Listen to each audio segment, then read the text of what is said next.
Total Smith here. Make sure y'all subscribe to my boy Downtown Deuce ASAP. Come on, man. What up, though? Welcome back to another episode of the Downtown Deuce Show. We have some very, very special guests joining us today. First off, we have Caleb Hunter, ex-Division I point guard, now the number one streamer in the world. We also have some NBA royalty in the building with us. With us today, guys, is five-time NBA All-Star, one of the best point guards of the 90s, also one of the pioneers of the patented crossover. King of the crossover. Okay, my bad. All time. Father of Tim Hardaway Jr. as well, who played a pivotal role for our Detroit Pistons last year. Tim Hardaway Sr. And we're also joined, guys, by some Pistons royalty, 2004 NBA champ, one of the most underrated defenders in league history, and one half of the Pit Bulls, Lindsey Hunter. So, gentlemen, we send you a warm welcome to the show. How y'all feeling? What up, though? What up, though? What's happening? I'm from Chicago. I'm not gonna be like what's up. Oh man, I thought you was like ingratiated. Now it's all good though. It's all good. Hey, man, I love Detroit. I love Detroit. You know, I love what the sports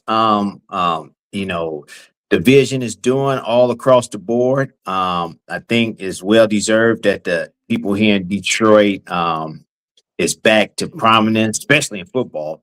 But I'm Chicago. I do Chicago stuff. I'm not gonna be like, what up, though? Okay. Respect. I feel it.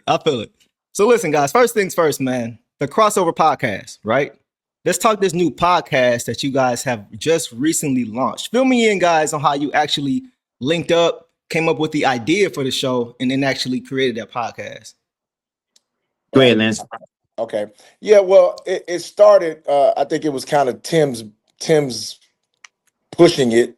And, Tim's kind of been my mentor for a long time. And, we had the same agent. And I've always looked up to him as one of the, greatest point guards to ever play the game. And so when we started talking about doing something, it's a no-brainer. I was like, man, me and you do something here in Detroit. There's nothing like this in Detroit. We see all the other podcasts around the country.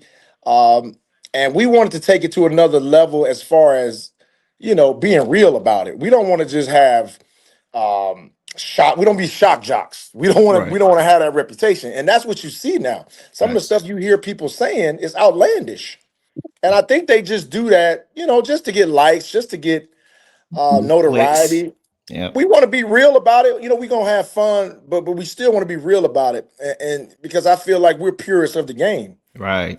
So in that aspect, it was a no-brainer for us, man. And it's been great for us. It's taken off. We're getting a lot of positive feedback, and we want to push this thing as far as we can take it.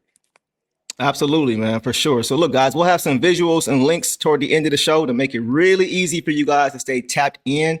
We'll circle back to that for sure. Basically, there was like a young fella put it together. Oh, facts. Let's talk about you guys' history a little bit. Coming up, you guys have been friends for a long time, got that Chicago connection. I read that you guys used to play pickup ball growing up. Can you guys talk about that a little bit? Well, I mean, he used to come to my camps in El Paso and in Chicago, and we used to play one-on-one. He used to pick my brain. When I first saw him play, I just thought about myself because he reminds me of myself, how he plays, how I never played defense like him. I'm not going to even lie. He picks you up full court, plays defense, got great feet, got great hands, and can pick your pocket anytime. Right. And so I never had that type of defense. I just could stay in front of you, but he had everything. But we used to play pickup basketball, and I got a story to tell about. Somebody in Chicago said that you came in a Leclerc courts, Lindsey. You had on your whole uniform on. It was all green or whatever. And the guy said, man, I'm not gonna let this motherfucker come in my gym with this whole uniform on. And he didn't know, he kind of didn't know who you was and take over the gym. He said his name is Donnell Bullock. He said, you bust his ass. Rude awakening, I guess. He said, look, man, I'm not gonna let this dude come in with this green uniform at my gym and take over my gym. He said, yeah. He said after that first game, he said, I'm not gonna fuck with him no more. That's what he said. He said, Lindsey, he said, man, you fucked him up. Man. I was like, What yeah. Funny. what Hey, green Yeah. uniform? Right. it was a Nike outfit. Nike used to send Right. us stuff. Oh, Oh, okay. Right. Yeah, Hey, but then we talk this like when he first came into the league, Yep, something like yep. that, Oh. and he was playing. And this guy named Donnell Bullock, he told me that. He said, make sure you tell Lindsey that. I said, I will. But man, we just love to play pickup. Right. Pickup was back then in Chicago and in Detroit or in Everything. LA or wherever you go. Yeah. Pickup was really, really, really good. Nobody didn't let you come in and just shoot the ball, let you play. If you were scorching somebody, they gonna foul you. They gonna foul you. Right. Like, no. Right. No, you're gonna take that out of bounds. You're just not gonna keep hitting jump shot after jump shot and making shot after shot on me, and I'm not gonna do nothing. But I'm gonna take you out your rhythm. I'm gonna push you down. I'm gonna do something to get you out your rhythm because you're just not gonna bust my ass like this all game or all day. And that's the way it was in the 90s. You see it today. You play pickup, everybody going past somebody, they shooting jump shots, not contested. They really not working on nothing. They not just hungry. letting them play.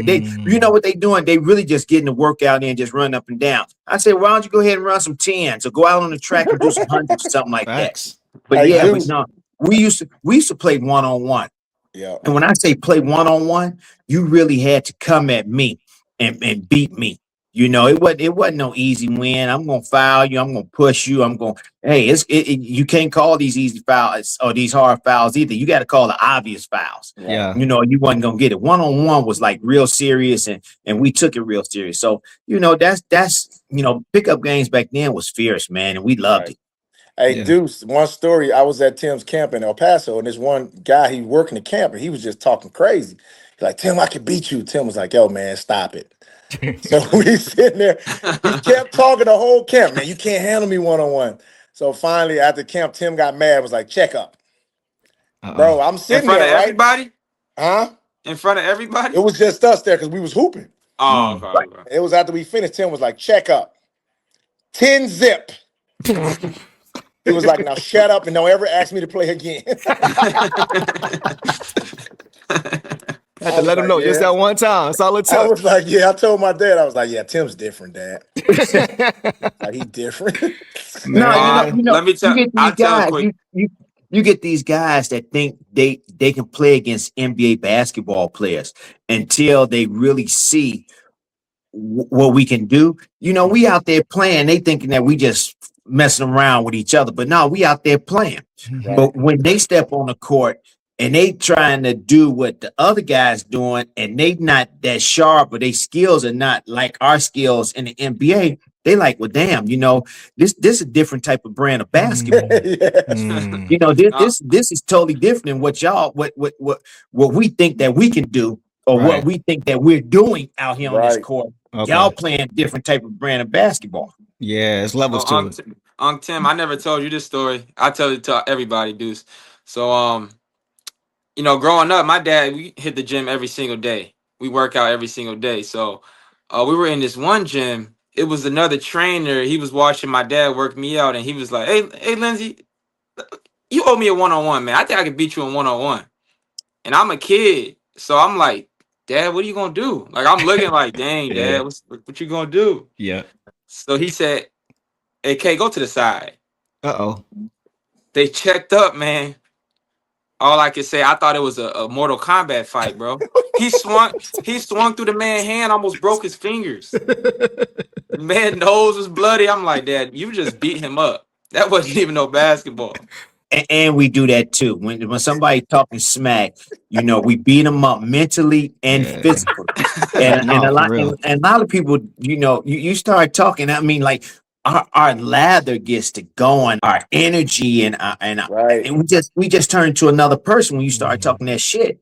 And when we get out there, it gets personal because you made it personal. That's the way you made it. So when we out there, we really like, motherfucker, I'm gonna bust your ass. This is gonna be the last time you're gonna talk to me this way. And you're gonna have a different type of respect for me after I get off into your ass. Yeah, that's what it was. That's real. Come into That's play, real. yeah. That's real. Crossover. Hey, Tim, Hey Tim, and that's why I used to tell my sons used to always be like, "Dad, you gonna play me one-on-one?" Nah, I don't play my No, kids one-on-one. no, because Okay. you might get hurt. You might get hurt. Exactly. They Right. never understood that, Deuce. They never understood. I was like, I can't play y'all one-on-one because when that Serious. switch clicks, They gonna hate you after. It get too yeah, personal. They're gonna be like, hey Dad, you tried to hurt me. No, man, this is how I play. Just hoping. Exactly. Yeah. We just hooping. We ain't trying to hurt you. This is how I play. See, you want to play against grown men, but you think we gonna play like we in high school. No, Nope. we gonna play like we playing. We playing grown man. You want to act like you're a grown man? I'm gonna put you on your ass like you're a grown man. Facts. Man. I'm That's gonna real. foul you like you're a grown man. I'm gonna Yes. elbow you up in your rib and in your stomach like you're a grown man. Yeah. You know, And I'm Tim, gonna it's foul you. funny. Shoot that jump shot. I'm gonna hit that arm. You're gonna be Yeah. like, damn, Dad, you trying to hurt me. See, that's why we don't play him. Mhm. Tim, It makes it's sense. crazy. I'm glad you said all that because when you talk to younger guys these days, they think that's like that's not basketball. I'm like, that's how we grew up, bro. When you Yep. come to, That's when how you we came grew to up. the NBA in Tim's era, in my era, they would warn you. Isaiah and them used to tell me, hey, I was coming in practice dunking. It was like, bro, you can't come through the lane like that. No. I'm like, what you talking about? He's like, you're gonna get your rib cage broken. What? Yeah. Yeah. Or your back is gonna hit the floor real Yeah. hard. Right. We all Yeah, saw it- Isaiah when he got those stitches because Karl Malone put that bow in his head. Well, when he that trying to get to was personal. That was personal. That Yeah, was that was something that personal. that was Oh, okay. personal. And No, you know, and, so he and was that trying was to hurt him? yes. What? Mm. No, man. The way he led with that bow, man, I was like, Yeah, he led with his elbow right for his forehead. Yes. Yeah. Bro, Oh, nah, that's Tim can crazy. attest to this. Tim can attest to this. Karl Malone and John Stockton were two of the dirtiest, hardest playing basketball players in the NBA. John Stockton did have that dirty look in his face, like that dude. Yeah. I seen on- I'm gonna tell you this. I'm gonna tell you this. John Stockton, he wasn't dirty. He just knew how to play the game. Okay. He just knew how to play the game. And you know what? He knew how to protect himself too. In the NBA, you had to know how to protect yourself. And you had to know how to run through the lane, run through that hole. Because sometimes if you pass and you cut through that hole, you got to run like you a fullback because Yes. people are touching your ribs and touching you and touching your stomach and touching your back with them elbows and stuff. I mean, when I say this, when I say touching you, I'm like they putting forearms on you like Forearms. Yeah. I mean like they trying to hurt you. So when you come through that hole, you getting stood up about 3 times. Sheesh. And you just cutting. You Right. don't even have the ball. You Right. throwing in and you just cutting trying to move the defense. You got to Bro. run. Oh, through you that don't even have a motherfucker like- ball? Oh, Right. you don't have No great. ball, That's dude. dirty. That's wild. Yeah. Yeah. Man. So that's the John way it is. John Stockton elbowed me one game, bro. And my reaction, I just grabbed him around the neck. Like, Yeah. 'cause I was like, bro, what are you doing? You know, I Yeah. got tech, but I was like, bro, I was ready to fight. Yeah. But That's they the way say you were dirty. Me? Yeah. I didn't really see that. Tim, I was never dirty, was I? No, he wasn't dirty. I mean, he'd pick you up full court. I mean, you know who was dirty. Right. You know who. Dennis Rodman could become dirty at times. Yes. You Oh, know, yeah. Karl Yeah. Malone could become dirty at times. Yeah. You know, Doc Rivers, he could become dirty at times. Right. You know. I mean, shit. I done seen Joe Dumars become dirty. Right. You know, Mm. I mean, you got to look at this play really, really closely. I done seen him pop John Paxson in the back of his head while they was going for the ball. Hit that Man, motherfucker what? so hard in the back of his head with his elbow. Ooh, John, sneaky. and he just walked away, and John Paxson turned around, was ready to fight. No, bro. Hey, what's my Not man used Joe to play D. for San Antonio? He was dirty to me because he used to stick his feet out. after Bruce you- Bowen. Bruce Bowen. Bruce Bowen. Yeah. Bro, I had to threaten him before a game one time. I was like, bro, I said, Before you the come out here game. with that bullshit. I said, it's going to get real ugly out here. Wow. 05, Lindsey. Yeah. I was like, you come out here with that bullshit. It's going to get ugly out here. I'm just telling Oh, you. no, wait. I feel you. That was before the game. That wasn't like Yes. doing like a yo motherfucker. Yo, let me talk to you for a second. Yeah. Yo, man. Yo. Yeah, let him know ahead of time. If he was Draymond messing with Green- Rip, he would be playing dirty with Rip. And Right. Rip was like, yo, man, we got to get this. I was like, yo, man, you come out with that bullshit today, it's going to get ugly. I'm just telling you. You know Wow. we'll fight. We'll fight. We don't give a damn. Yeah, I'm facts. gonna tell you this. Bruce Bowen he was scared to go to the hole because he thought he was gonna get hit. That's Yep. why he never went to the hole. Never. If you see him go to the hole and you fake like you're gonna hit me, that motherfucker, he'll probably throw the ball over the Bruce Ball had some bounce though. That's why he became a He three-point has some specialist. I'm telling you though, if you fake that like you was gonna hit him in the ribs or something like that, that motherfucker just throw the ball. That's hilarious, bro. So Draymond Green ain't nothing compared to like that type of stop. physicality. Man, what different. Draymond Green is doing is high school. What we used to do was WWE, WWF, rugby, all that, Right. all that type of shit. Dude. Bro, we was But he- playing the Bulls one time, and I had a semi breakaway. Scotty put me into the expansion of the basket, and they just called a regular foul. Yeah. Sheesh. Yeah. They That's wasn't no suspension today. flagrant, wasn't no look at it. They was like, oh, shooting two. Right. Right. Yeah. Were you like, damn, what the? That's Bro, crazy. I was like, I knew what it was. Though. I was like, Right. Wow. Game has changed for sure. Let me ask you this. I got a quick question for you, Tim. So quick little story time. You gonna remember this.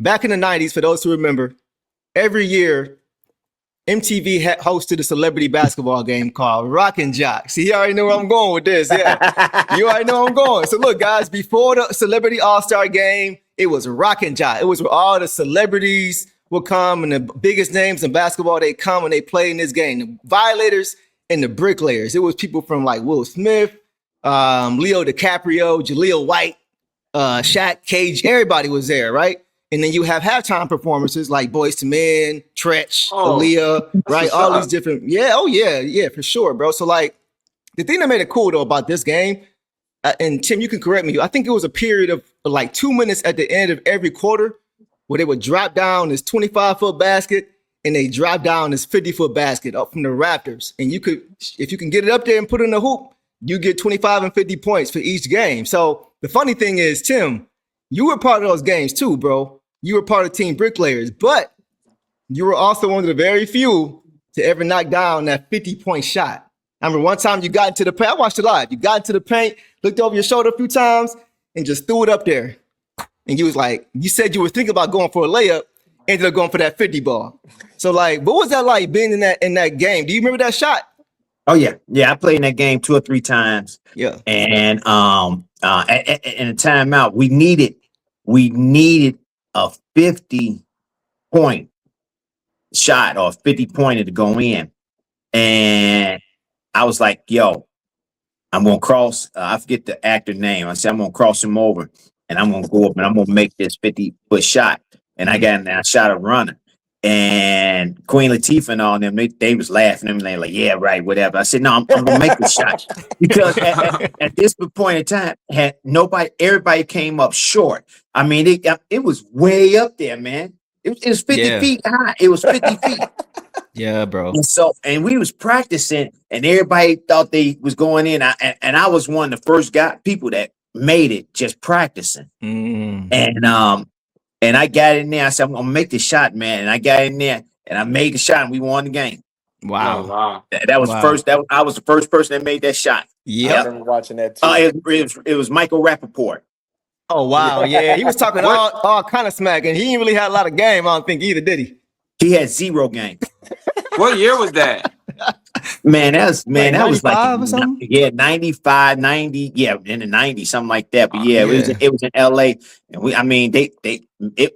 it was a lot of people there. It was fun too. Yeah. I mean, it was fun because a 25-point shot or a 50-point shot, and you can win the game. But people, we back then, you didn't play to hurt nobody, but you played and had some fun. You shook, you passed the ball. And back then, people, Rappaport, he had a nice jump shot. Okay. He did have a nice jump shot. Okay. We'll give him that then. We'll give him that for sure. That's how we're going to give him no. That's it. As far as y'all talked about, playing with your kids when you was younger, playing with Caleb when he was younger, playing with Tim Jr. when he was younger. What was it like for you, Tim, watching him last year? Like, one thing I remember, bro, whenever Tim would make a play, because there was a few games last year where he had like back-to-back threes, where he just got hot, right? But it seemed like every time he would have one of those flurries, Tim, the camera would cut to you and you be like this. Doing you be channeling your inner Mr. Miyagi Karate Kid, nod of approval, like Right. So what was it like for you getting a chance to watch him play here in Detroit, bro? It was great.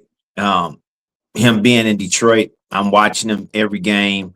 And my wife and I are there every game, cheering him on, watching him. And, that was the first time that, I think anybody has ever been around a son that played in NBA, seeing them play every game, like at home, like 41 games.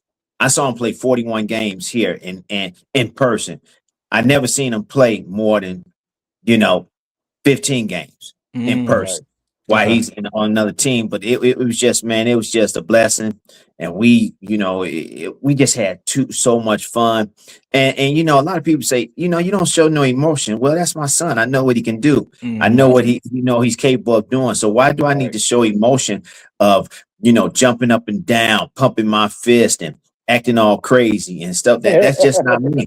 I know. Like John Morant, Dad. T Morant, man. Well, see, but see, I'm saying, as an NBA ball player, ex-NBA ball player, right? Yeah. You don't see Curry father doing that. True. You don't see Thompson father doing that. Mhm. I'm not doing it because we've been there, we've done that. We know what it is to feel that way. So people want me to jump up and down. People want me to be like, yeah. I'm not like that. I'm You're not a happy fan. for You a him. father, yeah. Right. I'm happy for him, and I'm happy, but I know what he can do. Okay. Exactly. I know.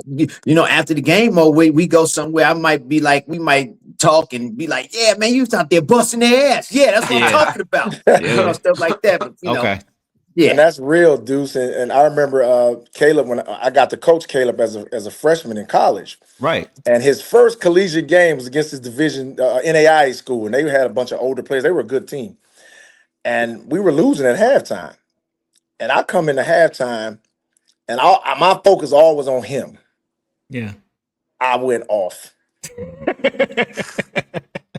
I was like, "What the hell?" I say, "Bro, what the hell you doing out there?" All my teammates like, dang. I'm talking about I snapped. Right. I threw a chair.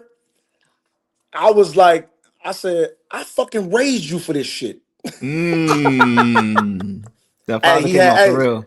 I snapped. I ain't talking to nobody but him. You're out here embarrassing me. What Right. you doing?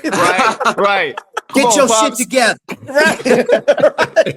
So look, I snapped. Nobody ever seen me spaz like that. Oh, okay. I spazzed to the point they said when I left the halftime, they said Caleb kicked the chair over. You was heated, huh, bro? You was heated? Man, Look though, it was a... we came out the second half. He dropped 30 in the second half. Sheesh. So it worked. Yeah, It worked. Sometimes you just need that motivation, that push to get you over, and a coach to like tell you, yo, man, stop bullshitting. Get your shit together. Let's go. Right. We need this W. You need to let's go. Let's get it. Yeah. That's all. Okay, that makes sense. True. That makes sense for sure. So listen, this is water under the bridge, right? I'm sure y'all probably already talked about this at length. Game 4 of last year's playoff series against the Knicks, man. Oh, Few seconds left in the game, down 1.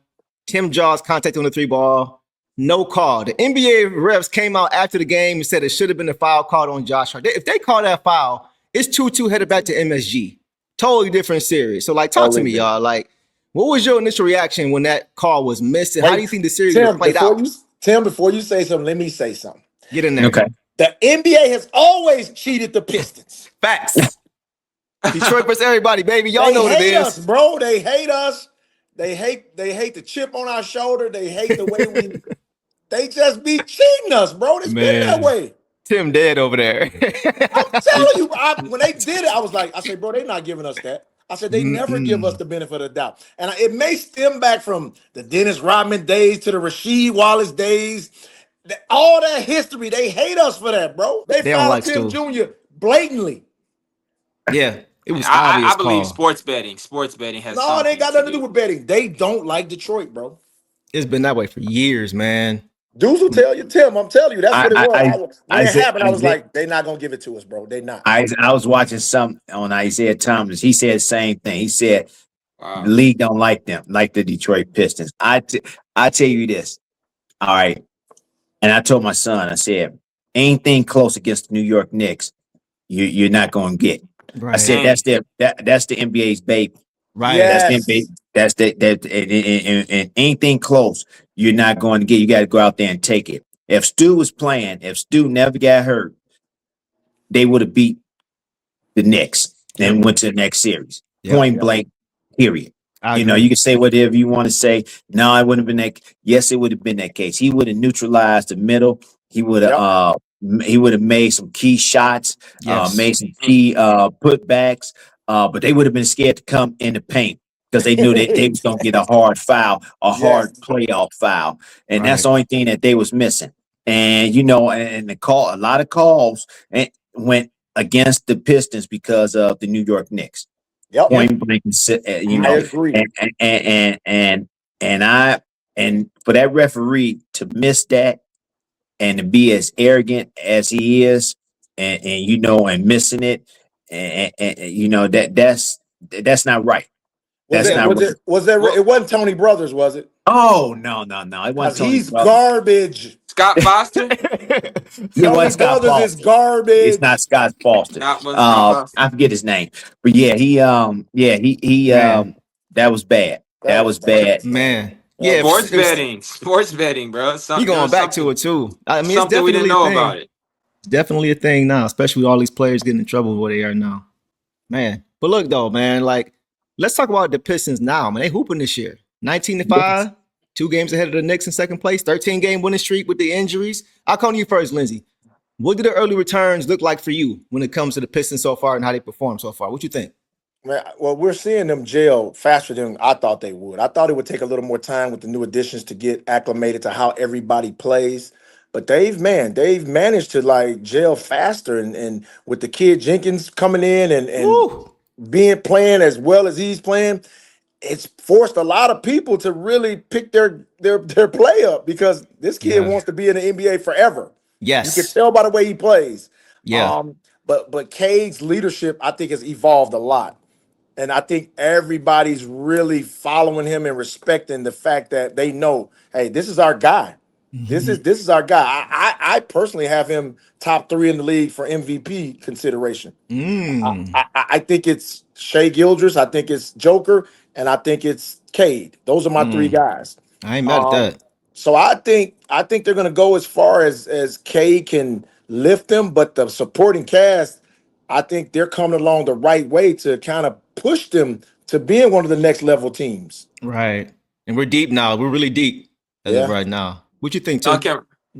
Man, Go you know, ahead. I'm gonna tell you this, man. You know, Jenkins, you saw it in the summer league with him. Right. You saw him in the summer league. He was ready to play. He was really ready to play last season on the bench.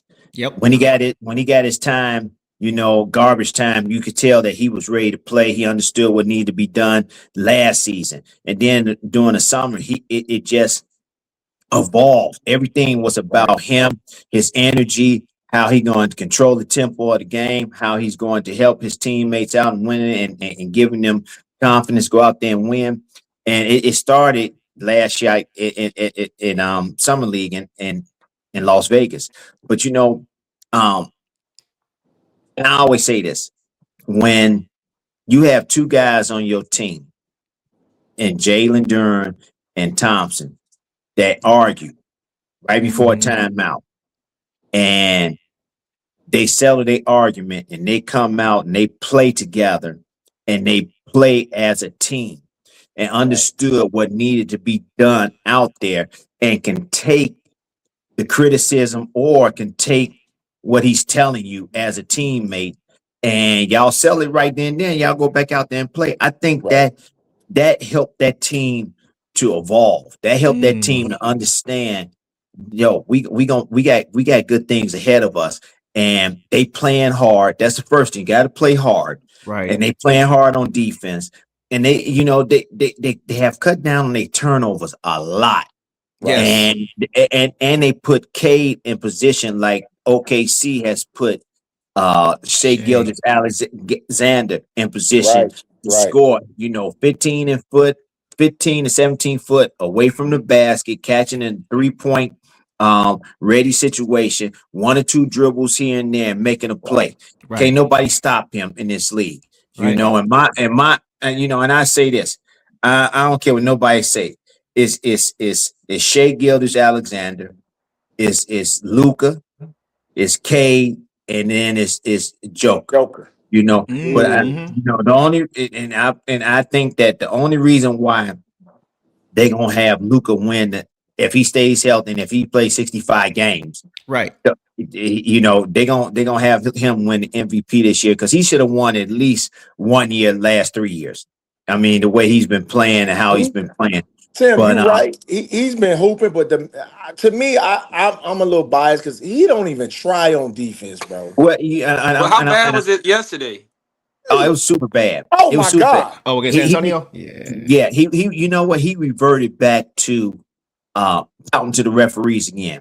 Every Yes. time he went to the hole and he didn't get a foul because most of the time he got the foul. But when he did get the foul, he Yeah, lay on the the refs. ground pouting. And that's how and that's the thing. If you lay on the ground or if you pouting to the referee, you put your team at a disadvantage. It's 5-on-4.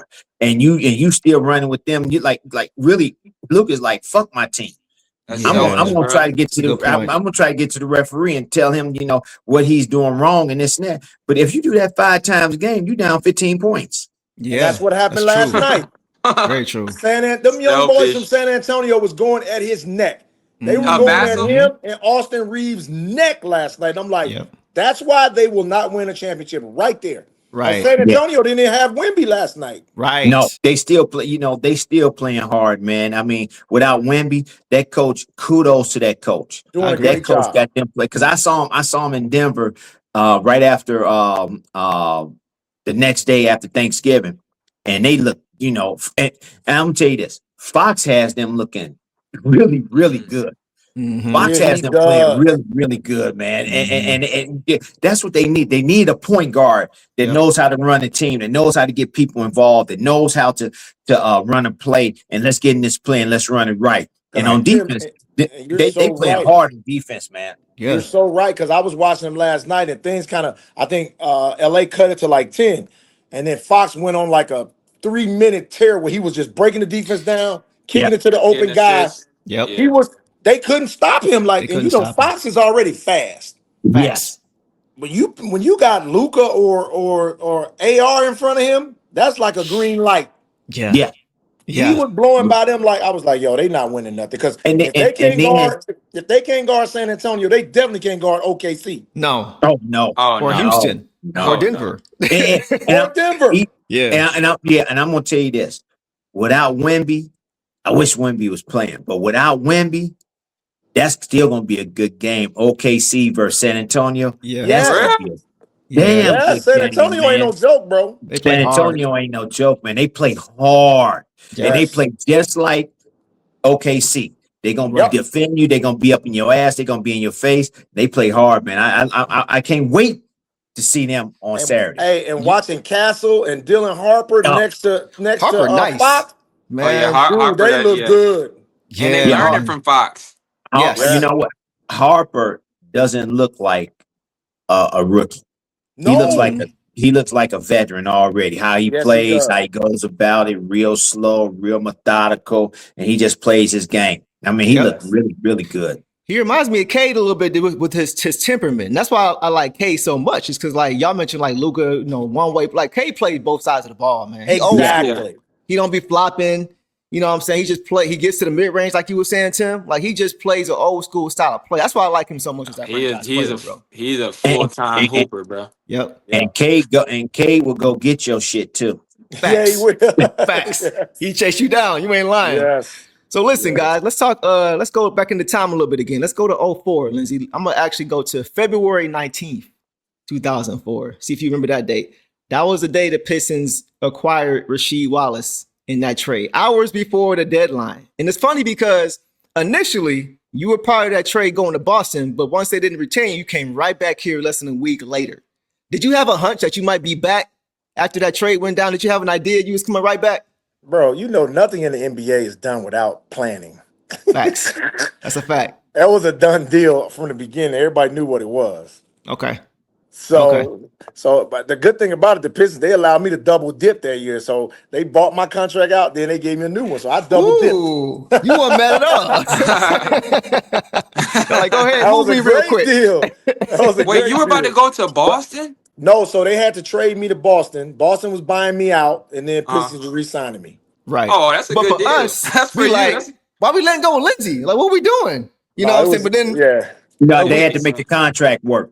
They Yep. had to make the contract work. Okay. That's all Yeah. it was. And then Okay. they had to sign Lindsey for less than what he was Yep. making. Yep. So it could be up on the salary cap, and they wasn't Right. taking a hit or anything like Got that. you. So I mean, yeah, they knew exactly what they was going to do, and the only thing you got to do is have a team that's going to help you out. That's why. Right. That's why you got to be nice and talk. GMs got to be nice to each other and talk to one another nicely and all that type of stuff, because you never know when you might need one of them to help you out in a deal. Hey, Tim, it's funny because Danny Ainge gonna text me and talking about, hey, you better thank me for that ring. Wow. For sending you back. That's funny. For letting you go. Right. That's And you know, okay. Hey, but and Joe and Danny Ainge did not like each other on the basketball hated each court. other. Right. Hated Right. each other. That's a great point too. Back in the But Bad Boys days. but Yeah. Deuce, I'm gonna tell you this though. When we got Sheed, Man. we instantly, when he got to practice and we saw how much of a team guy he was for as talented as he was, because I'm gonna tell you, Rasheed Wallace was probably one of the most talented power forwards I've ever seen in the NBA, bro.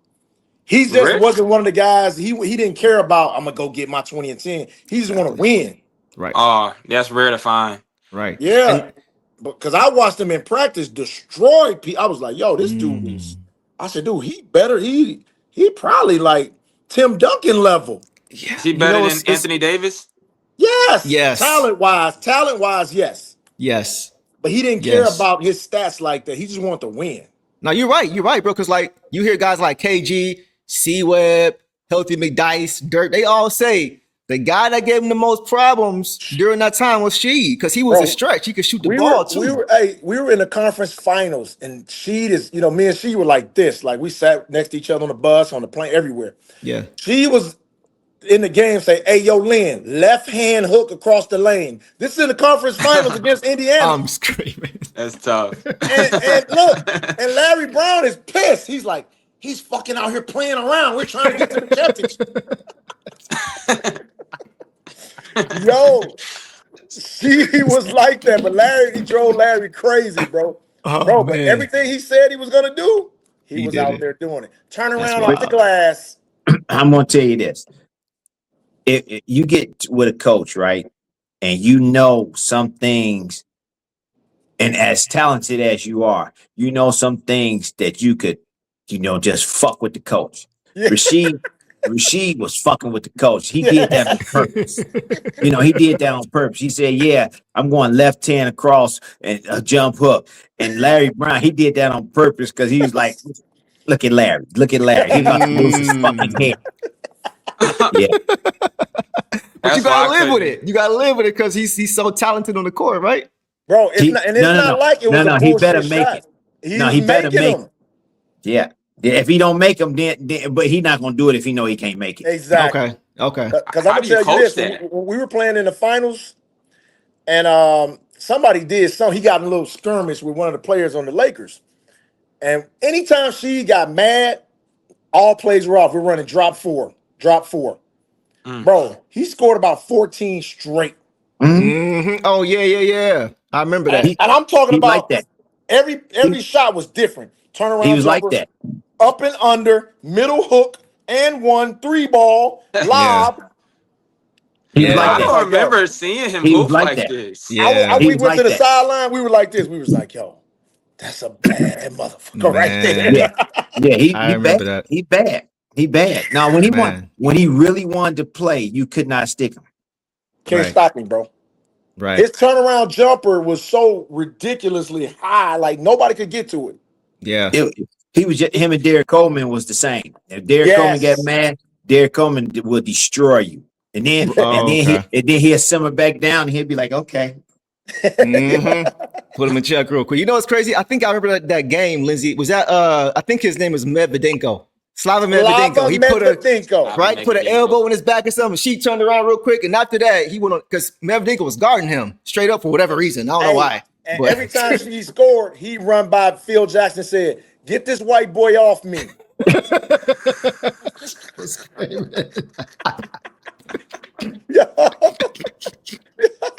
Oh my God, man. That sounds like something you would do too. That's hilarious. That's crazy. And then look, he told Phil, and don't put Karl Malone old ass back out here. He can't guard me. No, he couldn't mess with him then. No way. That's my dog. He was nuts, bro. Nah, that's So crazy. look, let's stay there for a second, bro. Let's stay 04 for a quick second since you brought it up. Because now you got me thinking. Do you remember that first round series against the Bucks? When y'all played that first round series against the Bucks in 04? And I remember this. I watched this live. I'm watching this. I'm a little kid. I'm like 17, 18, watching this game. So look, real quick. Chauncey and Rip sub out. You and Mike James sub in. Damon Jones also subs in, and y'all looking like this. Trouble. Y'all looking like it's blood in the water. So look, very first inbound play, you and Mike trap him in the backcourt. He tried to spin out of it, he fall down, turn the ball over. Mike gets it and lays it up. Next play, same thing. Y'all trap him again. The ref bails him out. And you looking like this, like, bro, that wasn't no foul. Come on, man. It's cool though. So one more play, the following play, y'all trap him again. But Ben is playing safety this time. So whenever he tries to throw the outlet, Ben is right there. Another steal. Like the way you guys took over games with your defense, bro, I had never seen that before. Like what was it like being on that team, bro? Well, the thing about it, we were like brothers, bro. We were so close knit. Like everybody respected everybody. Everybody could cuss everybody out, and nobody took it personal. Okay. You know, and Mike and I knew, like, when we went into the game, we was like, man, we ain't running no offense. We picking up full court. And if you put the second string guards in, they're done. Facts. Like, they're done. Like, I said, Mike, I'm going to make sure he don't bring it up. If this guy bring it up, destroy him. And Rip would play center field. Ben would protect the rear. And sometimes we would go, me, Mike, Rip, Tayshaun at the 4, and Ben at the 5. Right. Dang, that's too much we would length. pick up full court, bro. It got so ugly for Milwaukee, bro. We was like laughing at them, like, bro, these dudes don't have a chance. Yeah, they didn't have a chance. Like, they don't have a chance. They bring Damon Jones them in. Man, these dudes can't. Bro, we was taking the ball from them. Damon wasn't like that. People thought we had a design trap. We was like, this is not a design, bro. Y'all just hooping? Yeah. We were just hooping. Okay. Damon wasn't that like that anyway. Exactly. Tim, that was their backup point guard. Yep. Yeah, if you let him bring it up, he'll bring it up, but he'll crack under pressure. They was like this, Tim. They was like, I was watching. They was like, ooh, okay, let's go. We got to get these cookies real quick. It was, and it was over and over and over again. And yeah, Damon, he'll give up his cookies. Dang. That's a fact. That's a fact. But I appreciate you elaborating on that story, bro. Let's talk about a guy you guys both played with and against for our Pistons in the 90s, man. Grant Hill, one of the biggest what-if stories to me in league history. Like, for me, guys, y'all let me know what y'all think. In his prime, he was top 5, maybe even top 3. Like, MVPs were in his future if he wouldn't have got hurt. And Lindsey, one play I think about is the lob. When you threw him that lob on the break, he caught a full extension left hand. Yeah, right? So, like, that's one of the many plays he made. But let me ask you guys, I'll start with you first, Lindsey. From your perspective of playing with him, what do you remember most about playing with Grant Hill? Now I'll come to you after, Tim. Well, practicing with him and watching him, when he first got here, I'm like, dang, this dude is cold. Like, he's way better than what we saw at Duke. Like he can handle it like a point guard. Now, when I saw him evolve is when we were playing the Bulls one night, and bro, he was giving Scottie Pippen the business. Like, he was giving Scottie that work, and I'm like, oh yeah. I said, dude, I think he better than Scottie. Yes. Dang. To the point where he was cooking Scottie so bad, MJ was like, switch, bro, I got him. You saw Michael getting mad at him?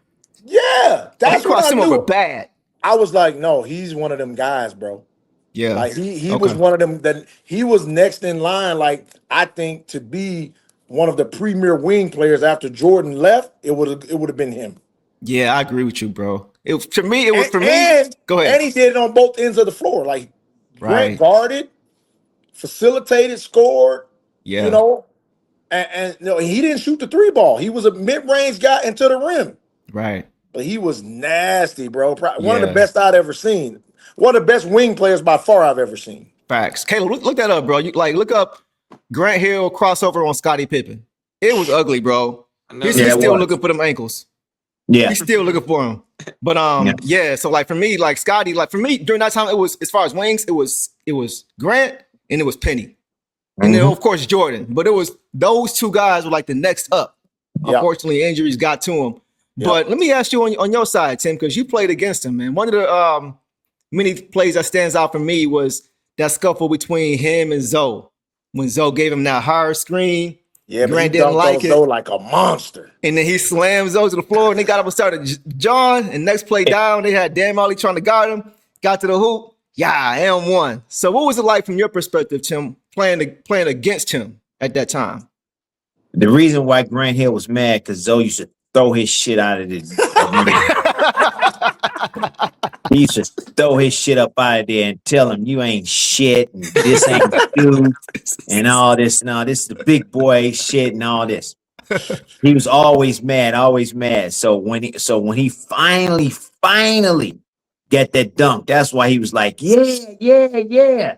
And you could tell that he was coming. He was coming. But I will tell you this. Grant Hill and Penny Hardaway, they was going to be the face of the league. Yes, definitely the face of the league until they got hurt. Yeah. And Grant Hill with his dribbling skills, he was a monster. He was a monster because he was 6'9", and had dribbling skills like a point guard. Penny Hardaway was 6'7", had dribbling skills like a point guard. But it just a travesty about their career, and we wasn't able to see their full potential out there on the basketball court. Right. Because man, I saw it before they both got hurt, and you could tell that they was gonna be fucking people up for a long time. Yeah. And the crazy thing about it, if you watch those two guys, there really aren't many guys in today's league that are as good as those two guys. No. Not Paul George in his prime. No, not even No. Prime Paul George. No. Ben Churro. No. Penny and Grant will destroy them dudes. Yep. Yeah. Yep. They was like that, bro. They was like that. I'm trying to think of any other bigger guard. Both of those guys was going at Jordan. Like what? Yeah, they was going at MJ, bro. Yeah. Like I know they had the height, they had the quickness, and they had the footwork to stay in front. But Mike was that he'd turn it up a notch, and he said, "Okay, let me do something else," and he'd do something else, and they'd be like, "Damn."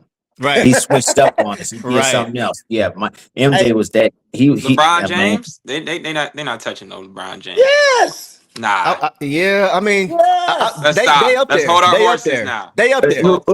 Who is the coordinator of this? Can we mic Caleb's? Can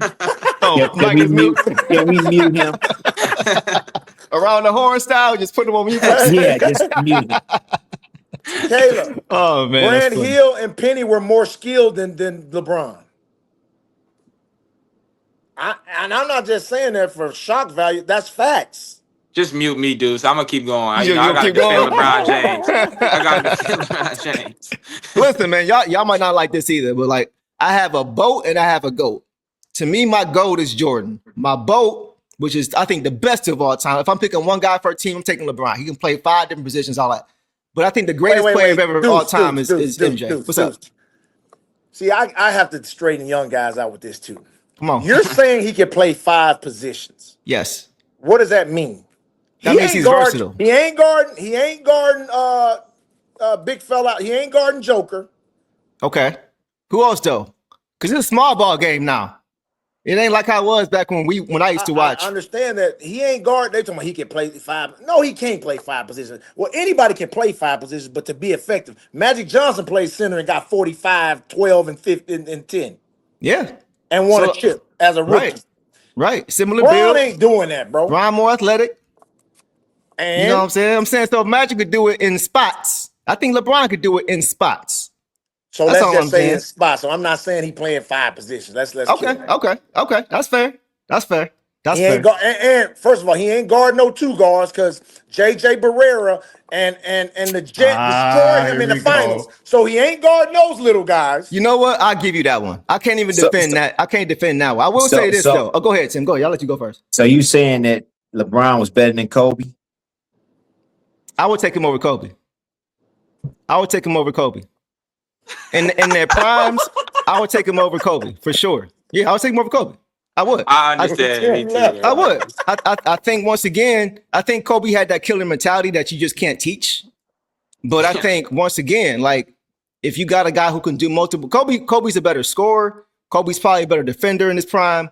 But after that, LeBron's a better rebounder. LeBron's a better facilitator. He walked away, so he walked away, so he couldn't hear your reasoning. He put me on mute. Dude, Because look, think about this, bro. How many players have beaten Popovich in the finals? Ray One. Allen. But who was the leader of that team? Oh, I see what you're saying, but who was the leader? I got you. Let me ask you another question. How many teams have beaten a 73-9 team? Because the reason that real quick, let me finish. Go ahead, The Deuce. reason Go ahead, Deuce. Go ahead, Deuce. Okay, the reason that Jordan should like LeBron, because if it wasn't for LeBron, the Warriors would be regarded as the best team ever, because they would have won a championship and had the best record in the regular season. Only reason they're not now is because LeBron said no. What you think, Deuce, bro? if the 73-9 Warriors were the best team ever, why did they go out and get KD the next year? Because they couldn't get past Bron.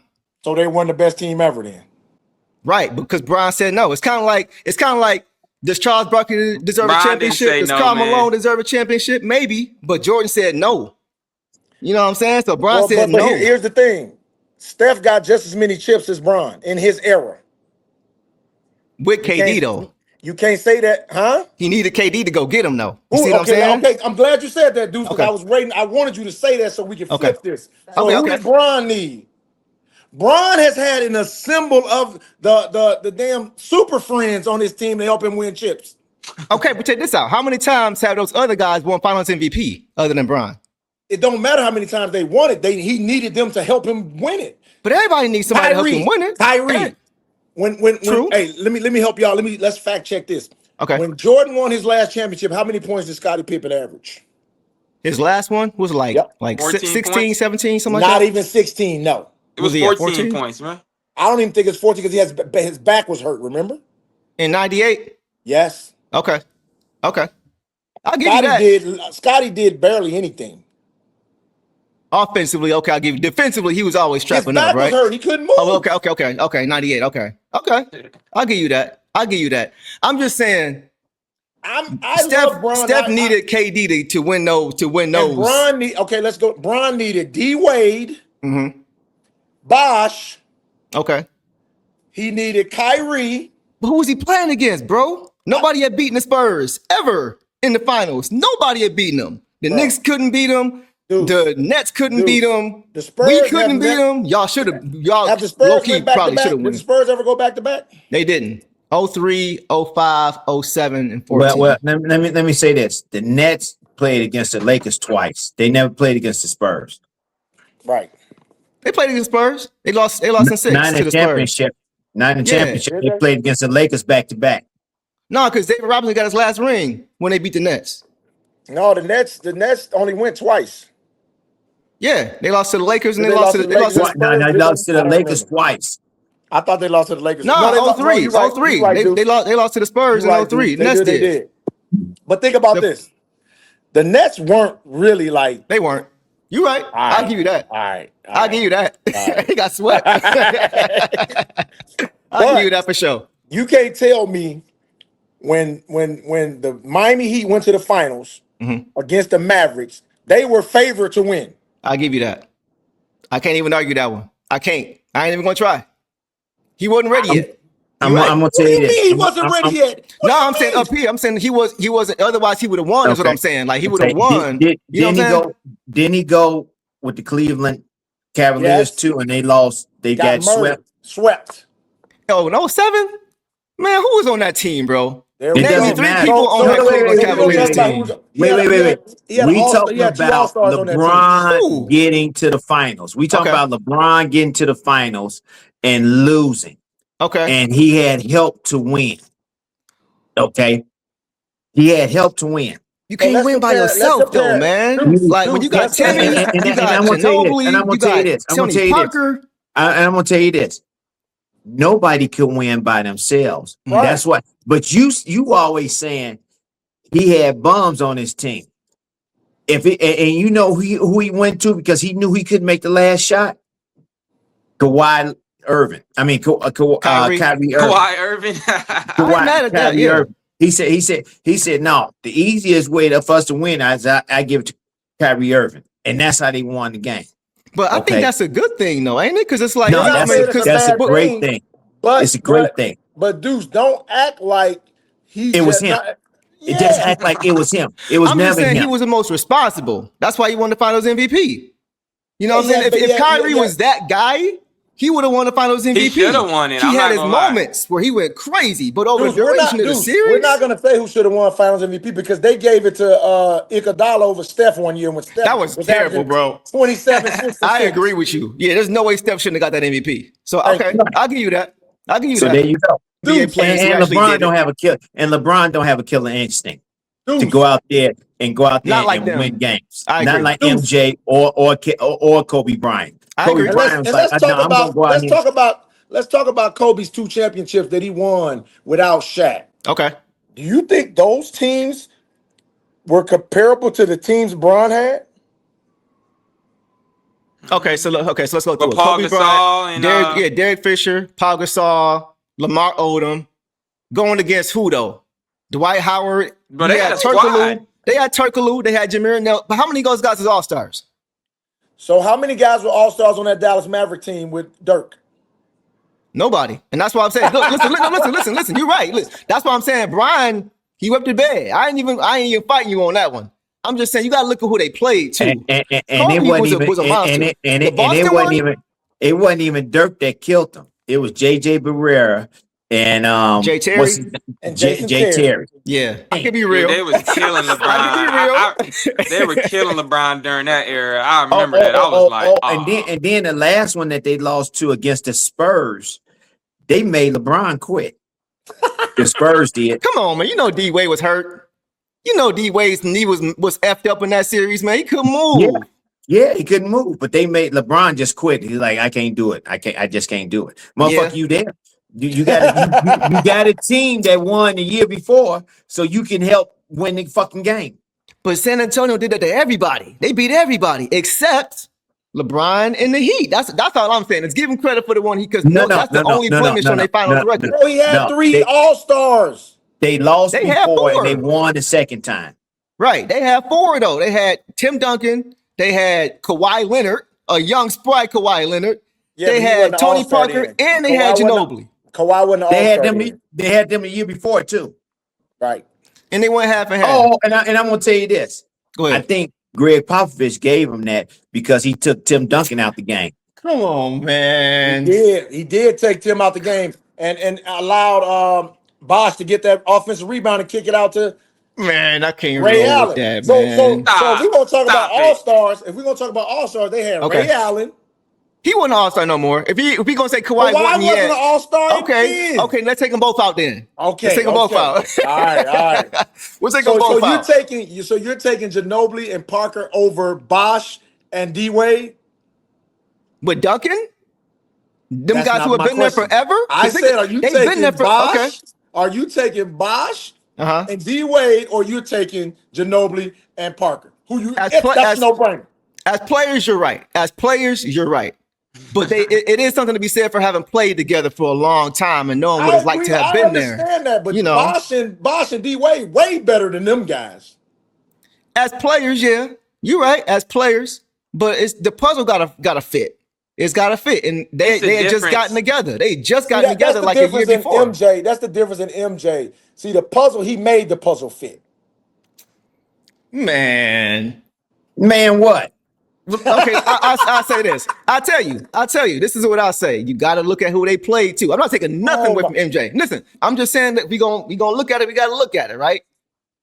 You look at the Lakers in 1991. Kareem was gone. Magic was about to be gone. You know what I'm saying? Like, let's be real. Let me ask you this. The Trailblazers. Let me ask you this. They ask you this. Mm-hmm. So you saying that LeBron's team could have beat the 91 Lakers? Yeah. But which team? Which team? Wait. Which team? I gotta go. Which one? Which team? Are you on crack cocaine? Which team? Are you on crack? I which said LeBron team? Any LeBron team could beat the 91 Lakers? Yeah, him and D-Wade. Nigga, please. What? You out of your motherfucking mind. He just Lindsey you out of your motherfucking mind. Okay, let's go through it. Vlade Divac, right? Vlade Divac, a young Vlade Divac was a monster. He was good. He wasn't no monster, man. I gotta was go, good. man. I got somewhere to go, man. I ain't got, Let's change subject. Let's change it was subject. Very nice. It was very nice talking to y'all. I changed subject. I ain't trying to make that man. You tripping. We'll talk about that later. I don't see it that way. But listen. Tripping. None of LeBron James' team could have beat the Utah fucking Jazz. Man, come on, with man. Karl Malone and Stockton and those guys. Man, I can't roll with that, bro. Deuce, they lost to the Mavericks. That's what he said. No, he said any team, Lindsey. He said any LeBron team. Any team that LeBron James is on could not beat them. Man. The Heat team, the Cavaliers, the Cleveland team when they beat LA team, they could not beat them. Okay, Tim. You know why? Tim, you're telling me their mind wasn't as strong as the other guys' mind in the 90s. So, okay, that's fair. But I have a hard time believing that the team that beat a 7-3-9 team couldn't be the older Karl Malone and John Stockton. I have a hard time believing that. I have a very hard time believing Kyrie Irving, LeBron James, Kevin Love couldn't. I watched the finals. I remember watching them back to back. When they popped Utah and Jordan was sick. I remember all that. I was there. But like, come on, man. I feel like y'all not giving him enough credit. If you don't think you to go, I'm cool with that. But come on, man, you gotta give him a little credit. Okay, go ahead. What you got? And another thing, the Golden State Warriors in the 90s would have never won 73 games. Facts. That's a fact. Totally different game. They weren't tough enough. That's what I'm trying to tell you. Yeah. Draymond Green very much wouldn't have been no bully the way he is now. Yeah, that's a fact. There's no way he would have tried that with guys like McDaniels or Oakley. It ain't no way. He getting popped. Like it ain't even a conversation. Totally different game. So I totally agree with you there for sure, bro. I ain't trying to make y'all man. I want to keep Tim here for this conversation. I don't want to leave. Next subject, Deuce. Next subject. Okay, look. So let's talk trades for a minute, y'all. Because y'all know the trade rumor is going crazy already, and it's only December. Y'all know, man. The latest one I'm hearing, we talked about him a little bit. Anthony Davis, man. No! I know. Please, somebody explain why we should not be interested in Anthony Davis or trade for Anthony Davis. Anybody? Obvious. I'm gonna let Tim have. I don't even want to talk about Anthony Davis. Tim. Okay. Okay. I love Anthony Davis. He's from the city of Chicago, South Side of Chicago. Okay. On the court, when he's on the court, he's 25 and 15, 30 and 15. Right. He's not reliable. I need him to be reliable. The guys I got on my team now is reliable. Mm-hmm. The guys that I have that's playing, they have bought into what I said. It's a cohesiveness. We are a team and we understand what we need to do and give us a chance to go out there and win and show to everybody that we can win. Right. Let's not go out here and do a hasty move for Anthony Davis where now he's one injury away from not playing 2 months. Mm-hmm. And that's going to hurt you. Right. And that's going to hurt your cohesiveness. And that's going to hurt your subbing and what you've been used to up to this point. Right. I would not trade for him. I can't trust him. My cohesiveness in my team is where I need to be. My team is playing at a high level. And for us to change here in Detroit, for us to change right now, because we don't know if that's going to take us to that next level. Right. That'd be the worst trade of all time. I know JB Bickerstaff and his staff knows that what he has now, if they stay healthy, they can go to the Eastern Conference Finals. Yep. They can. That's what I say. Don't trade for him. Okay. What you got, Lindsey? What you think, bro? Man, I absolutely agree 100%. He's a talent, but you just don't know what you're gonna get. You just don't know how fragile he is. You don't know if his knees are gonna hold up or if his back or whatever other ailment he has. It's unfortunate that he's going through all that, but as a team, man, I think you stick with what you got because I feel like this team can go as far as you know the supporting cast will help Cade. Right. And all that's gonna do, man, if they can get to the conference finals this year, you know how much confidence they're gonna have coming back next year. Facts. They're gonna be looking to get. They're gonna say, "Hey, we got there last year. It's finals. It's finals this year." Finals time. Right. No, that's a great point. I was thinking this too. Let me know what y'all think about this. Anthony Davis, y'all mentioned it already, but what are the Pistons when they're at their best? What are they doing? They're turning you over and they're getting out in transition. That is who they are. It was who they were last year. We saw Tim Jr. benefiting, transition threes over and over and over again. Malik Beasley, like that's who they want to be at the. They can run a half court pick and roll, with Cade and JD and all these different things. But when they're running, that's when they're at their best. When they had that 2-game losing streak after the 13-game winning streak, they weren't doing that. Right. So you expect Anthony Davis can't stay healthy in the half court offense.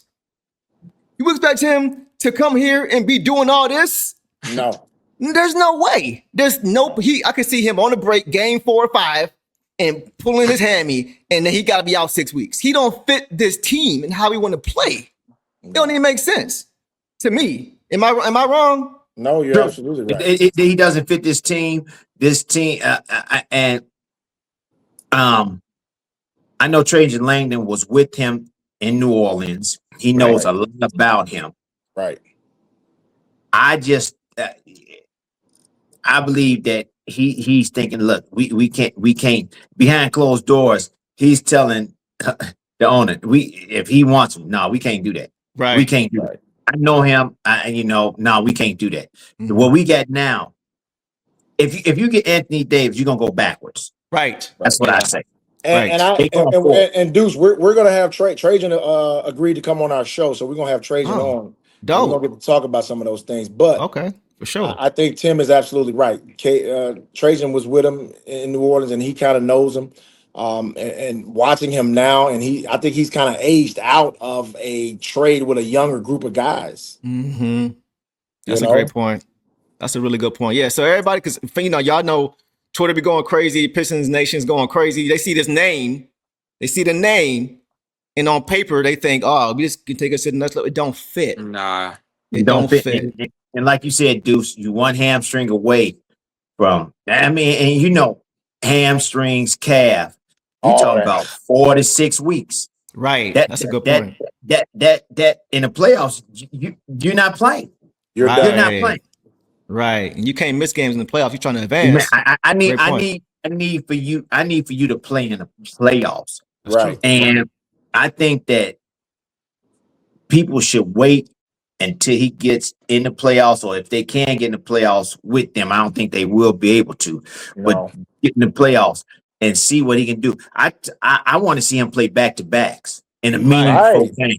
I need for him to see if he's strong enough to play back-to-backs. Like I'm okay. We playing OKC tonight, and tomorrow we playing the Lakers. We can't be like, well, you need to take one of these games off. Man, I need every game. Right. And them two, I need you for them 2 games. Right. No, that's I don't think nobody plays back-to-backs these days. Not even the young guys. Joker does. Joker. Okay. Yeah, Joker. Murray does. That's a bad boy, man. How much longer is Anthony Davis going to be playing? What's his name? As long as you don't have to jump over the rim, you can play it 50 years. What's his name? Brunson. He plays back. Jalen Brunson. Yeah, he does. Unless it's with OKC, if it's a meaningful game, and they looking at history now. Yes. They looking at history now. So Them these boys hoop. guys, they like, and unless I'm hurt and I can't play, they playing back to backs. That's true. They looking at history. They like, oh, we got a chance to get 75 wins. We got a chance. That's Yeah. crazy. You know, and so they gonna play back to backs. So yeah, Yeah. people play back to backs. It's just up to you. Go. No, I don't need you. No, man. Fuck that. I'm playing. Yeah. Right. It's up to you. Right. Load management messed that all up, man. Yeah. That's Greg Popovich. He fucked all He that up. sure started it. Man, he did start it. Yeah, he did start it, man. He started with That's Kawhi. crazy. He started, with No, all he his started guys. Even before that, with Tim Yeah, Duncan in there, right? He used to send Tim Duncan them out. Yeah. He used to send him back home on road games. Y'all go back Yeah. home. Right. Yeah. Right. Yeah. Crazy, Send man. like he has sent 3-4 players back home. Yes. Mm. Well, I Y'all guess boy that'll have playing- the bench be playing way better though. Bench will be more but- confident. Yeah, but I don't care, bro. He was like, yeah, y'all four go back home for like the next 2 or 3 games. Yes. That's crazy. That is crazy, man. But it'd be like, so if they play the Knicks, he had them play the Knicks, but Washington, Toronto, and some other team, you know, that wasn't shit. Yeah, y'all go. Brooklyn. The net, Brooklyn, y'all go back home. Yeah, Mm. we're not gonna waste y'all on these bums. That's basically what he's saying. Right. That's basically what he's saying. That's crazy. That's crazy, man. So look, I'm gonna be honest, Tim. I think Tim Jr. has a shot to get a chip this year. I've been saying that. I know OKC. Right. I know OKC is doing what they doing. Right. They could possibly get to that 73 record, whatever. But regular season and playoff, totally different thing. I saw what the Nuggets did to OKC last year in the playoffs without a bench. Without Aaron Gordon healthy in that game 7, they still pushed them to the edge. Took them to the edge. Right. So now that they got the thing about it, dude. Go ahead. Yeah. Nobody in this league has a matchup for Joker. I don't care who Exactly. it is. Exactly. He's a matchup nightmare. Yes. And now that they've changed, they've added Tim Jr. They got rid of Michael Porter Jr., who couldn't guard me right now. I'm dead. They have stabilized their defense. Yeah, Cam Johnson, Bruce Brown. Mm-hmm. They're gonna be a problem. And if OKC's not careful, if they run up against Denver this year, it's gonna be a different story. Yes. That's what I'm at. Go ahead, Tim. You know, you got 2 guys that's hurt and they still playing well, and Aaron Gordon and Brown. And they still playing well, and they still they on a 10-game win streak on the road. They won 10. Crazy. They won 10 games on the road in a row. What's the Nuggets record? They like 17-5, some stuff like that. They just can't win at home. People forget about them, and they kind of under the radar with a really good record, just staying steady because of what OKC is doing, grabbing them headlines. Right. Yeah. Well, you know, everything now is OKC.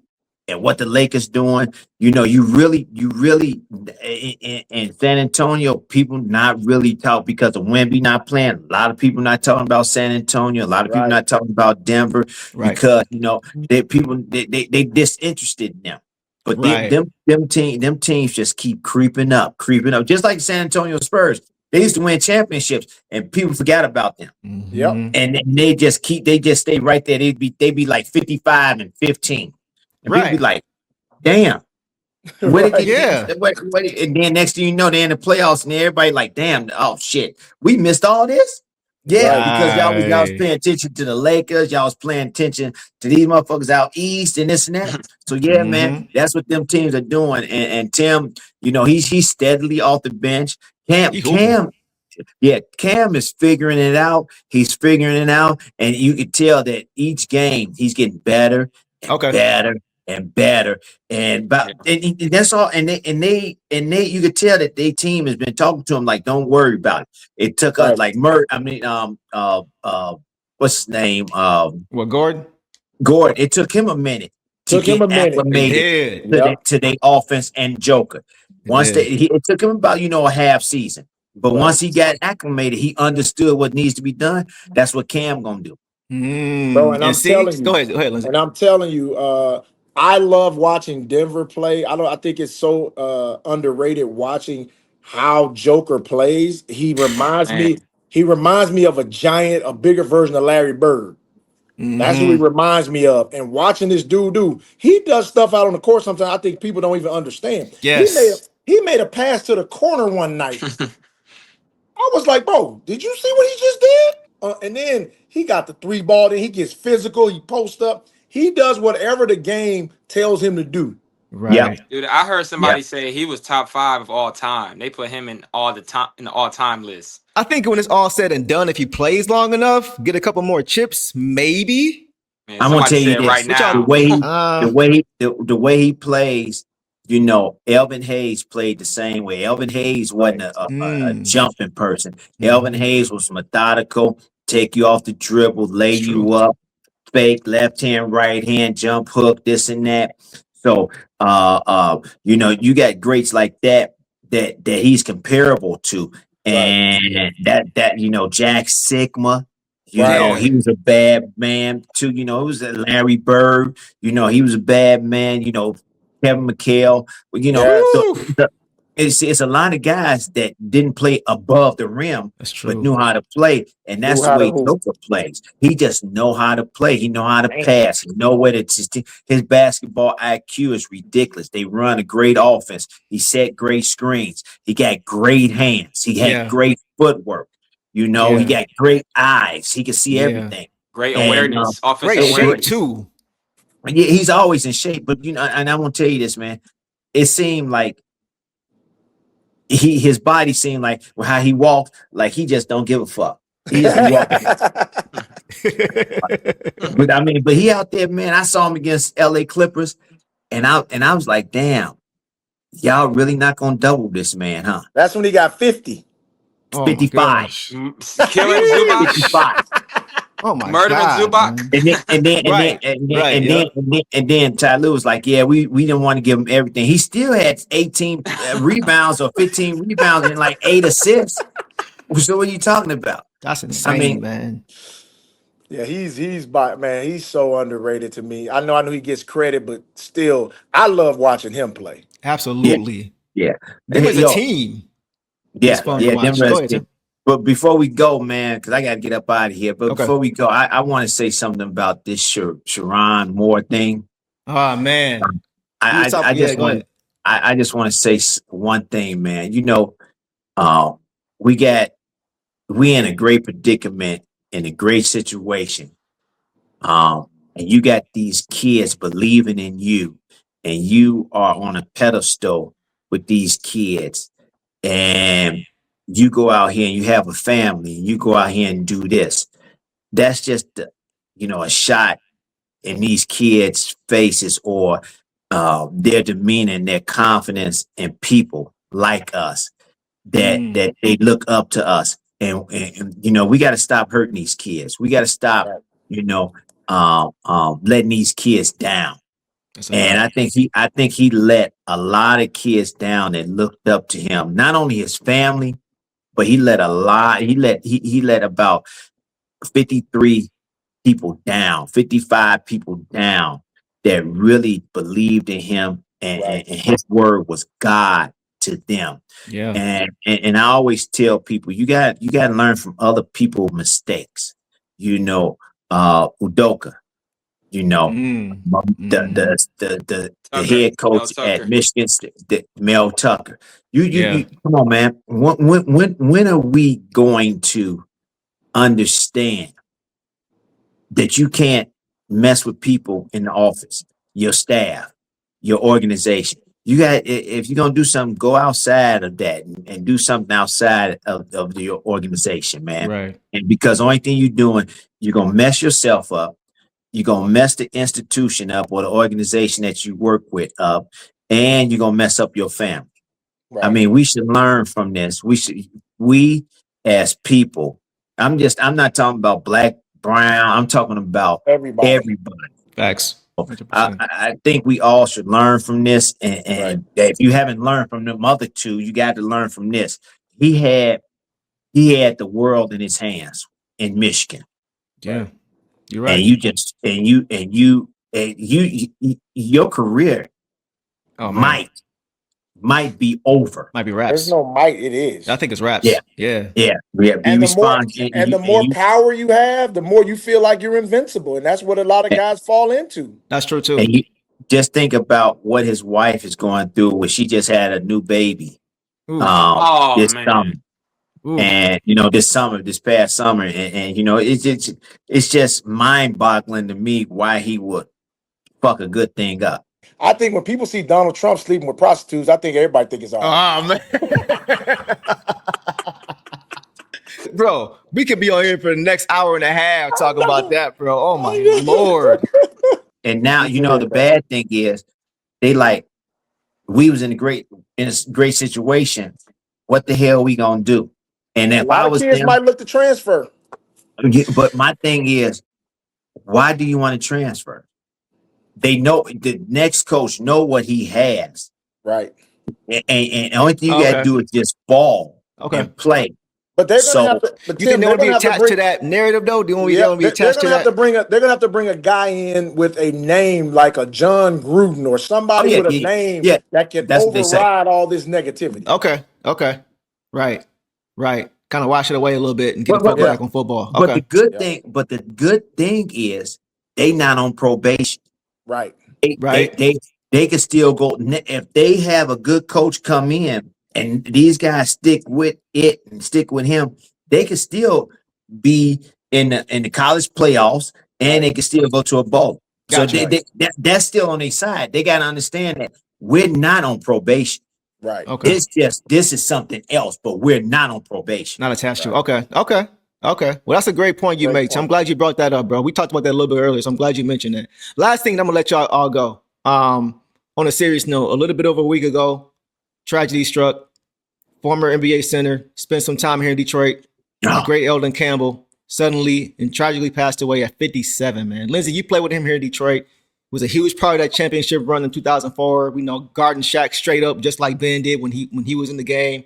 But not just the finals, man. That Buck series, that Nets series, that Pacer series, and that Lakers series. He was important. So I just wanted to ask you guys, do you guys have any favorite memories or moments with Elden Campbell on or off the court that you guys can kind of recall and kind of share with our audience? Tim, you go first. Tim. Well, I never knew, I didn't know Elden Campbell as a I never played with him. I didn't know him personally, but when we always interacted, it was always a sign of respect for both of us. So, he was always, hello, how you doing? If I asked him a question, he answered. He asked me a question, I answered. But it to me, he was a steady, great human being. That's all. That's all I heard was good things from a lot of people, his teammates. People outside of basketball. They always said that he was, why he was playing. They be like, in LA when he played with LA, man, that's good. Man, LTM was great, man. He'd do anything for the kids and all this, and for the community and all this and all that type of stuff. So I never, like I said, I never had a personal relationship with him, but I always heard great things about him, and it was just sad when that happened. I was like, that was devastating. I mean, 57 years old, and then we find out, he supposedly had drowned. Yeah. So I mean, it was just tough. Yeah.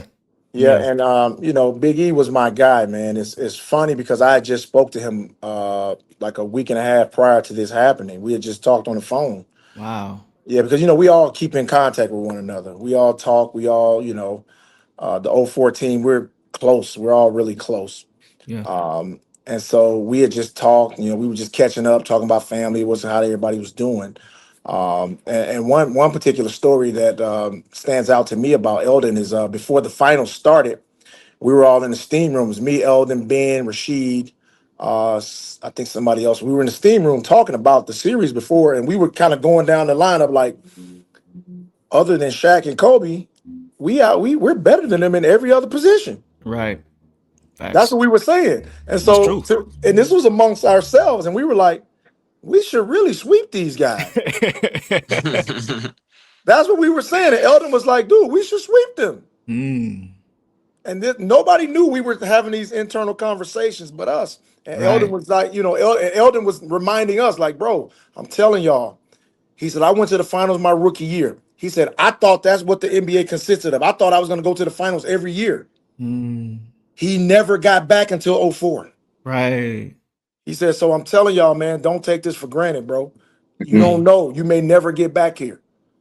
And everybody took that to heart, man. And he was one of the guys, like I said, the team was so close. And we took everybody's word for what it was. And nobody was offended by anything anybody said. And he was one of the pillars on that squad that everybody respected, man. And he'll be missed, man. And great family, just a great human being, man. That's dope, man. And it's crazy because he actually played with Shaq in LA. So he probably had an idea of how to guard that man, right? He knew. Yep. Yeah, man. Well, Rest in peace, man. Go ahead, Tim. Wait. First of all, you couldn't guard Shaq.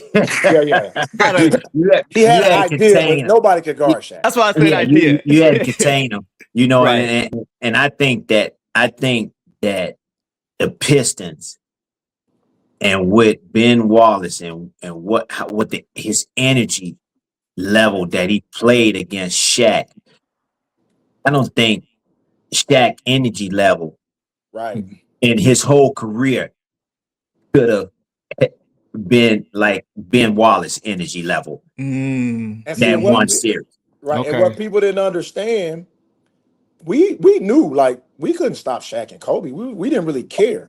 Right. We were like, okay, let's just say they do average 30 in this series, 30 apiece. That's only 60 points. Facts. That's it.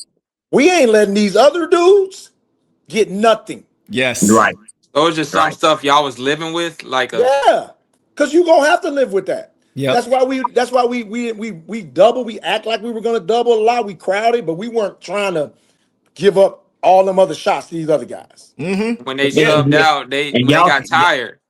Yeah, y'all was confusing them too. You could tell that they was in confusion. And plus, and another thing is, Bill didn't have his regular guys that he normally has to run the offense. You had Gary Payton that didn't like the triangle offense. You had Karl Malone didn't like the triangle offense. So you had some guys that was like, man, it's some bullshit. I don't want to run this. I want to run a straight pick and roll. Let's get this and let's do that.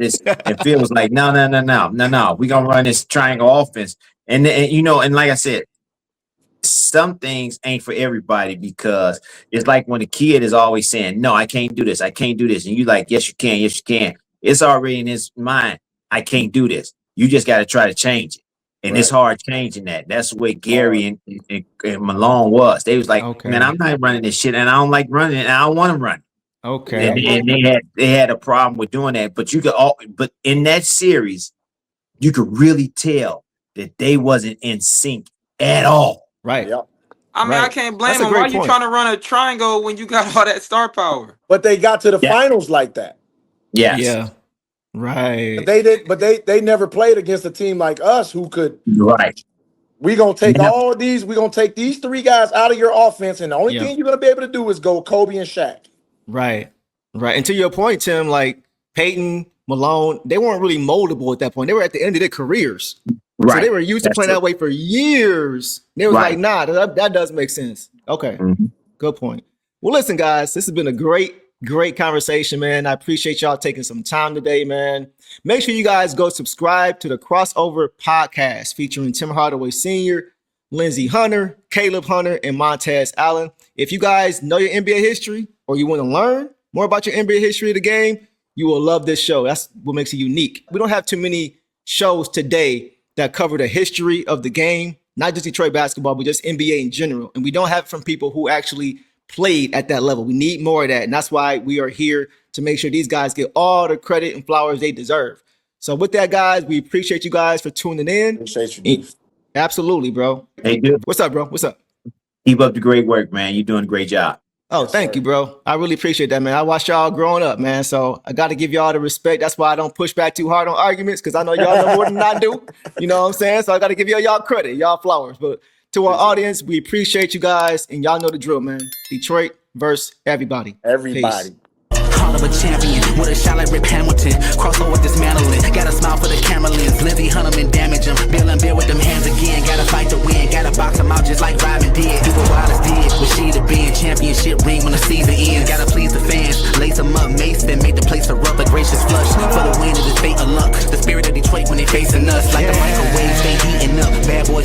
trusting us like Zeke, we tough. No crutch from the top of the key, be clutch. Defense, Joe D, that's us. Get up out your seats, we up. Switch gears like a piston do. Stop and shoot. You got the cue. Free throw, gotta execute. No ref with who. Win or lose, get the best of you. And when you knock me down, I'm getting back up. Cause when I step on the floor, you know your time's up. I'm on my way up and I'm not gonna stop. We headed straight to the top in the low. I gotta face it, I got no time to waste it.